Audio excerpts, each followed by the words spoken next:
మీరు నిజంగా 30% గవర్నమెంట్ నడుపుతున్నారా లేదా? మీరు ఏ పని చేయాలన్నా 30% డబ్బులు మీకు ఇస్తేనే పనులు అవుతున్నాయని. ఒక్కటైతే నిజం, 30% మేము తీసుకున్నామా, మేము కలెక్ట్ చేసామా, చేస్తున్నామా? 10 సంవత్సరాల్లో మీరు చేశారా? మీరు చేసి ఉండకపోతే 1,00,000 కోట్లకు అధిపతులు మీరు ఎట్లా అయి ఉంటారు? మీరు చేసిన దాన్ని ఆ బురదని ఎదటవాడికి అంటగాడితే ఎదటవాడి మీద ఆ బురద చెల్లితే అది కడుక్కోవడానికి సరిపోద్దనే స్ట్రాటజీతో డట్టి పాలిటిక్స్ చేస్తున్నారే తప్ప. ఇప్పుడు మీరు అధికారంలో ఉన్నారు, గవర్నమెంట్ మీ చేతిలో ఉంది, పోలీస్ మీ చేతిలో ఉంది, ఇన్వెస్టిగేషన్లు మీ చేతిలో ఉన్నాయి. వాళ్ళు అక్కడ 1,00,000 కోట్లు డబ్బులు వసూలు చేసి ముక్కుపిండి డబ్బులు వసూలు చేస్తే ఎంక్వైరీలు చేయించవచ్చు, వాళ్ళని అరెస్టులు చేయించవచ్చు, వాళ్ళని కోర్టులకి ఇడవచ్చు, వాళ్ళని ఇంకేదైనా ఉంటే వాళ్ళ మీద వాళ్ళ దగ్గర నుంచి డబ్బులు కూడా వెనక్కి తీసుకోవచ్చు. చూస్తున్నారు కదా, వాళ్ళు 24 క్యారెట్ గోల్డ్ అయి ఉండుంటే వాళ్ళు నిస్వార్థంగా వారి 10 సంవత్సరాల్లో పరిపాలన, స్వచ్ఛమైన పరిపాలన, నాన్ కరప్షన్ పరిపాలన చేసి ఉంటే ఈ ప్రభుత్వం వచ్చిన తర్వాత వాళ్ళు చేసిన అరాచకాన్ని ఒక్కొక్కటి బయటికి తీస్తుంటే ప్రతి దానికి ముందు పోయి కోర్టుకు పోయి స్టేలు డైరెక్షన్స్ తెచ్చుకుంటున్నారు. నీ క్లీన్ చిట్ ఉన్నప్పుడు నువ్వు కోర్టుకు పోయింది తెచ్చుకుంటున్నారు. కోర్టును ఆశ్రయించాల్సిన అవసరం ఏముంది? ప్రజలు నీ క్లీన్ చిట్ ఇచ్చారు, లేకపోతే నీలో నిజాయితీ ఉంటే ప్రతి దాన్ని జస్ట్ ఒక రిపోర్టు రాకముందే, బయటికి రాకముందే ఆ రిపోర్టు మీద ఎమ్మటే కోర్టుకు పోయి స్టేనో డైరెక్షను స్టేటస్ కోను తెచ్చి అట్లా పెడుతున్నారు. వై పొంగులేటి శ్రీనివాసరెడ్డి మీద మీ పార్టీలో విపరీతమైన వ్యతిరేకత ఉంది. మీ పార్టీలో ఎమ్మెల్యేలకు కూడా మీరు పనులు చేయట్లేదు, మీకు సొంతంగా మీకు కావాలనుకున్న వాళ్ళకే పనులు చేస్తున్నారు. కాబట్టే పొంగులేటి శ్రీనివాసరెడ్డిని అర్జెంటుగా ఈ రెవెన్యూ శాఖ నుంచి తప్పించాలి అనేది చాలామంది డిమాండ్గా వినిపిస్తోంది.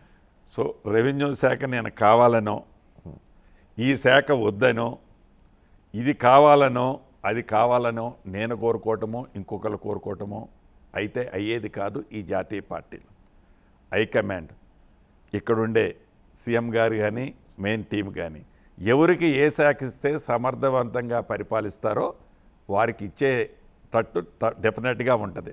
ఇక మా క్యాడరు, మా పార్టీలో ఉన్నది, మా పార్టీలో ఉన్న వాళ్ళ మీదనే ఇంటర్నల్గా అక్కడ నుంచి ఎట్లా ఆపరేట్ చేయాలన్నది స్విచ్ చేసి ఆపరేట్ చేసే ప్రయత్నాలు కూడా అప్పుడప్పుడు జరుగుతుంటే అది మీకు కూడా ప్రత్యక్షంగా 1-2 సార్లు చూశారు.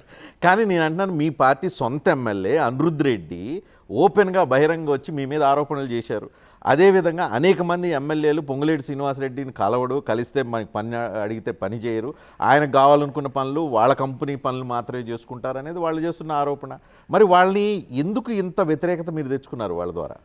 ప్రధానంగా అనిరుద్ధ్ రెడ్డి గారు కానీ లేకపోతే మిగతా శాసనసభ్యులు కానీ వారి నియోజకవర్గానికి సంబంధించిన విషయాలు ఏవైనా ప్రజలకు చేయగలిగేది, చేసే పని ఏదైనా ఉంటే డెఫినెట్గా దాన్ని పాజిటివ్గా చేయగలుగుతాం. చేయలేని పని అడిగితే చేయలేమని చెప్పినంత మాత్రాన వాళ్ళు నాకు దుష్మన్లు గారు, నేను వాళ్ళకి దుష్మన్లు కాను. తల్లిదండ్రులకి వాళ్ళ కొడుకు ఎప్పుడన్నా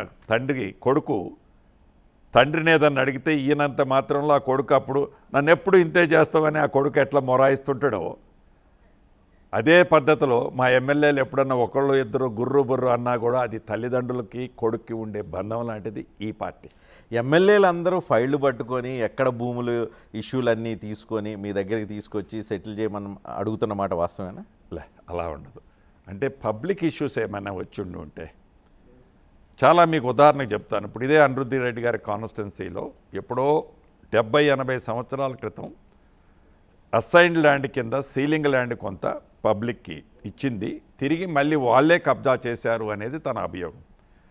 దానికి సంబంధించింది మళ్ళీ ఆ పూర్ పీపుల్కి ఆ ప్రాపర్టీ ఇవ్వాలన్నది అనిరుద్ధ్ రెడ్డి గారు నన్ను అడగటం జరిగింది.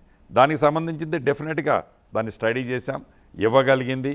ఏదైతే మళ్ళీ ఏది భూదాన్లో తీసుకొని ఇతరత్ర కాన్సెప్ట్లో తీసుకొని మళ్ళీ వీళ్ళు రివర్స్ తీసుకున్నారో దాన్ని మళ్ళీ వెనక్కి ఇవ్వటాలనేది కూడా ఈ ప్రభుత్వం ఆలోచిస్తుంది.